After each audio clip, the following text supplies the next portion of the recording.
our channel BHARBIS KITCHEN. நான் உங்க பாரதி. இன்னைக்கு நம்ம என்ன பார்க்க போறோம்னா கிருஷ்ண ஜெயந்தி ஸ்பெஷல் தாங்க.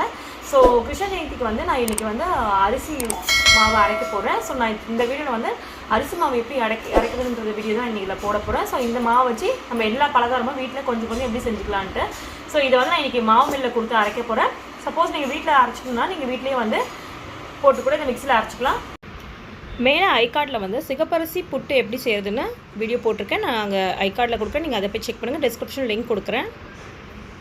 ஸோ இப்போ இதில் வந்து பார்த்திங்கன்னா இந்த உழக்கில் வந்து ஆக்சுவலாக இந்த உழக்குன்னு சொல்லுவாங்க. இதில் வந்து நான் 3 இது ஃபுல்லாக வந்து 3 இது எடுத்திருக்கேன் தலை தட்டி.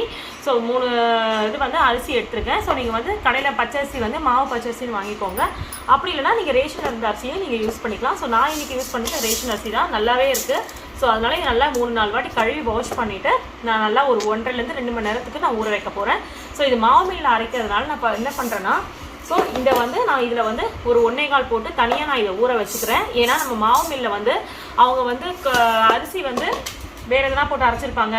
சப்போஸ் வந்து கேழ்வரகோ இல்லை வந்து வெறும் காஞ்ச அரிசி அந்த மாதிரிலாம் அரைச்சிருப்பாங்க. ஸோ அது வந்து நம்ம போடும்போது பலகாரம் சரியாக வராது.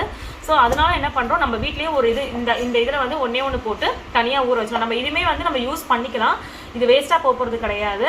ஸோ அப்படி இருக்கும் போது இதில் இந்த பலகாரம் செய்யறதுக்கு நான் இந்த அரிசி நான் கழுவி நல்லா ஊற வச்சுக்க போகிறேன். இதில் வந்து நம்ம என்னென்ன ஐட்டம் செய்யலான்றதை நான் உங்களுக்கு கண்டிப்பாக நான் காமிக்கிறேன். ஸோ வாங்க வீடியோக்குள்ள போகலாம். ரெசிபிக்குள்ள போகிறதுக்கு முன்னாடி மறக்காம BHARBIS KITCHEN சப்ஸ்கிரைப் பண்ணுங்க, பக்கத்தில் இருக்க நோட்டிஃபிகேஷன் பட்டனை கிளிக் பண்ணுங்க, அதில் ஆல் வரும், அதையும் கிளிக் பண்ணுங்க. அப்போ தான் என்னோட வீடியோ உங்களுக்கு ஒரு நோட்டிஃபிகேஷனாக வரும். வாங்க வீடியோக்குள்ள போகலாம். ஸோ இப்போ பாருங்கள், நான் ரெண்டுமே வந்து கழுவி தனித்தனியாக ஊற வச்சுட்டேன். ஸோ இப்போ இந்த மாவு வந்து நம்ம இதை அரைச்சிட்டு நம்ம வேணால் இடியாப்பம் புட்டு எது வேணால் இதில் நம்ம செஞ்சுக்கலாம்.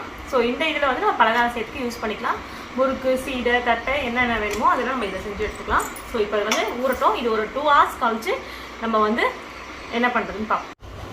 ஸோ இப்போ பாருங்கள், இது வந்து நான் நல்லா தண்ணியெலாம் எடுத்துட்டு 2 மணி நேரம் ஊறிடுச்சு நல்லா. ஸோ நான் தண்ணியெலாம் எடுத்துட்டேன்.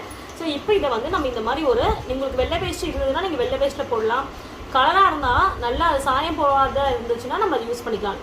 ஸோ நான் இப்போ இதில் போட்டு இது பண்ணுறேன். ஃபேன் காற்றுல தான் உலர வைக்கிறேன். இந்த மாதிரி போடும்போது நல்லா இப்படி பரப்பின மாதிரி இப்படி போடணும். ஸோ இந்த வீடியோ வந்து ரொம்ப கிளியராக சொல்லணுன்றதுக்காக தான் நான் இப்போது எல்லாமே நான் வந்து 1 by 1 சொல்லியிருக்கேன். ஸோ ஸ்கிப் பண்ணாமல் பாருங்கள். ஒரு சப்ஸ்கிரைபர் வந்து இந்த மாவு எப்படி அரைக்கிறதுன்னு கேட்டிருந்தாங்க. ஸோ அவங்களுக்கான வீடியோ இது. ப்ளீஸ் கொஞ்சம் பொறுமையாக எல்லாமே ஒரு 1 by 1 பார்த்தீங்கன்னா தான் உங்களுக்கு எப்படி ப்ராசஸ் பண்ணுறதுன்றது தெரியும். பிகினர்ஸ்க்கான ரெசிபி இது. இந்த மாதிரி நல்லா பரப்பி விட்டிங்கன்னா ஸோ உங்களுக்கு வந்து சீக்கிரமாக காஞ்சிரும். ஸோ இந்த மாதிரி நல்லா கொஞ்சம் கேப் விடுற மாதிரி பண்ணி விடுங்க. ஃபேன் காற்றுலேயே காய வச்சிடலாம். இப்போ இது பார்த்தீங்கன்னா நான் சொன்னல ஆல்ரெடி மிஷினில் ஃபஸ்ட்டு கொடுத்து அரைக்கிறதுக்குன்னு இதையும் நான் இதே மாதிரி காய வச்சுக்கிறேன்.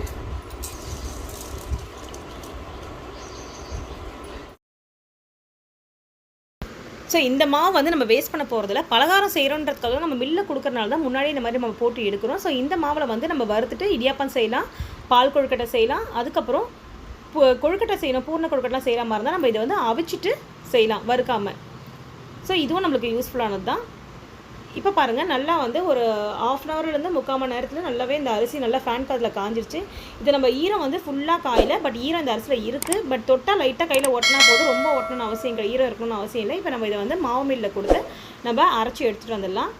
ஸோ இது பாருங்கள், இந்த இதுவுமே வந்து ரெடி ஆகிடுச்சு. ஸோ இதுவும் காஞ்சாச்சு. நான் ரெண்டுமே வந்து தனித்தனியாக போட்டு கொண்டு போய் நான் அரைச்சி கொண்டு வந்துடுறேன். ஸோ இது பாருங்கள், சூப்பராக மாவு வந்து அரைச்சி கொடுத்துட்டாங்க. இப்போ இந்த மாவில் வந்து நான் பலகாரம் செய்ய போகிறேன். ஸோ இதுவுமே வந்து ரொம்ப நல்லா தான் இருக்குது. ஏன்னா வந்து அவங்க முன்னாடி எதுவுமே இந்த மாதிரி ஈரமாவை தான் யாரும் அரைச்சிட்டு போயிருக்காங்க. ஸோ அதுவுமே நல்லா தான் இருக்குது, அதில் எந்த இதுவுமே கலப்படம் கிடையாது.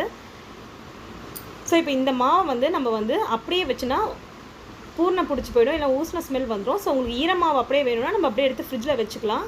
அது அப்படி இல்லை அப்படின்னா நம்ம வந்து இதை வந்து பதப்படுத்தி வைக்கணுன்னா இதை நல்லா ஒரு பேப்பரில் போட்டு, இல்லை நியூஸ் பேப்பரோ இல்லை பேப்பர்லேயோ போட்டு அப்படியே ஆற விட்டோம் அப்படின்னா அது வந்து நல்லா ஆறிடும். ஸோ அதுக்கப்புறம் நம்ம ஸ்டோர் பண்ணி வச்சுக்கலாம். அப்படி இல்லைனாலும் நம்ம வறுத்தும் வச்சுக்கலாம். வறுத்து வச்சுட்டா நீங்கள் வந்து இதில் வந்து எப்போ பலகாரம் செய்யணும் நம்ம அதை செஞ்சு வச்சுக்கலாம். அந்த மாவும் கெட்டும் போகாது. ஸோ இந்த மாதிரி போட்டு வச்சுக்கலாம். நீங்கள் இதுவே வந்து புட்டு செய்கிறதா இருந்தாலும் புட்டு மட்டும் இதில் வந்து நம்ம வறுக்கக்கூடாது, புட்டு வந்து அவிச்சு செய்யணும். ஸோ உங்களுக்கு புட்டு மாவு எப்படி இதே மாதிரி தான் ரெடி பண்ணி அவிக்கிறதுன்றது நான் மேலே ஐகார்டில் கொடுக்குறேன். நீங்கள் அந்த சிகப்பரிசியில் செஞ்சுருப்பேன்னா அதை போய் பார்த்துக்கோங்க. ஸோ இப்போ இதே மாதிரி போட்டு இது நல்லா காஞ்சி இதை நீங்கள் வறுக்க வேண்டாம் அப்படின்னு ஃபீல் பண்ணிங்கன்னா இந்த மாதிரி நியூஸ் பேப்பரில் போட்டு அப்படியே நம்ம ஆற விட்டோம் அப்படின்னா நல்லா வந்து அந்த ஈரெல்லாம் போயிடுங்க. அதுக்கப்புறம் நம்ம எடுத்து அதை ஸ்டோர் பண்ணி வச்சுக்கலாம். வெயில் அடிச்சுன்னா ஒரு மணி நேரம் வெயிலில் மேலே ஒரு ஷால் போட்டு வச்சுக்கனாலும் இன்னும் நல்லாவே அது வந்து நல்லா காஞ்சிடும்.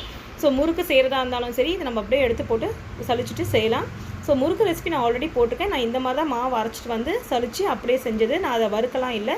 அதோட இது வந்து ரெசிபியை வந்து நான் ஐகார்டில் கொடுக்குறேன், கீழே டிஸ்கிரிப்ஷனில் கொடுக்குறேன். ஒரு சப்ஸ்கிரைபர் என்னை கேட்டிருந்தாங்க ஸோ மாவு எப்படி ரெடி பண்ணுறது. ஸோ இது அந்த மாதிரி தான் இந்த மாதிரி தான் நான் ரெடி பண்ணது. ஸோ இது அப்படியே நம்ம வந்து முறுக்குக்காக இருந்ததுன்னா இந்த ஈரமாவிலே வந்து நம்ம கொண்டு வந்து போட்டுடலாம். இதுவே நீங்கள் மறுநாள் பண்ணுற மாதிரி இருந்தால் ஆற வைங்க. அப்படி இல்லையா அந்த மாவை ஃப்ரிட்ஜில் வச்சிட்டிங்கன்னா கூட அப்படியே தான் இருக்கும், ஒன்றும் ஆகாது. ஸோ இந்த வீடியோ உங்களுக்கு பிடிச்சிருந்ததுன்னா மறக்காமல் பாபிஸ் கிச்சனை சப்ஸ்கிரைப் பண்ணுங்கள். பக்கத்தில் இருக்க நோட்டிஃபிகேஷன் கிளிக் பண்ணுங்கள். அதில் ஆல் வரும், அதே கிளிக் பண்ணுங்கள். அப்போ என்னோட வீடியோஸ் உங்களுக்கு நோட்டிஃபிகேஷன் வரும். வேறு ஒரு சூப்பரான வீடியோவில் உங்களை சந்திக்கும் மாதிரி உங்களோட இந்த விடைபெறுது உங்களுக்கு பாபிஸ் கிச்சன் பாரதி.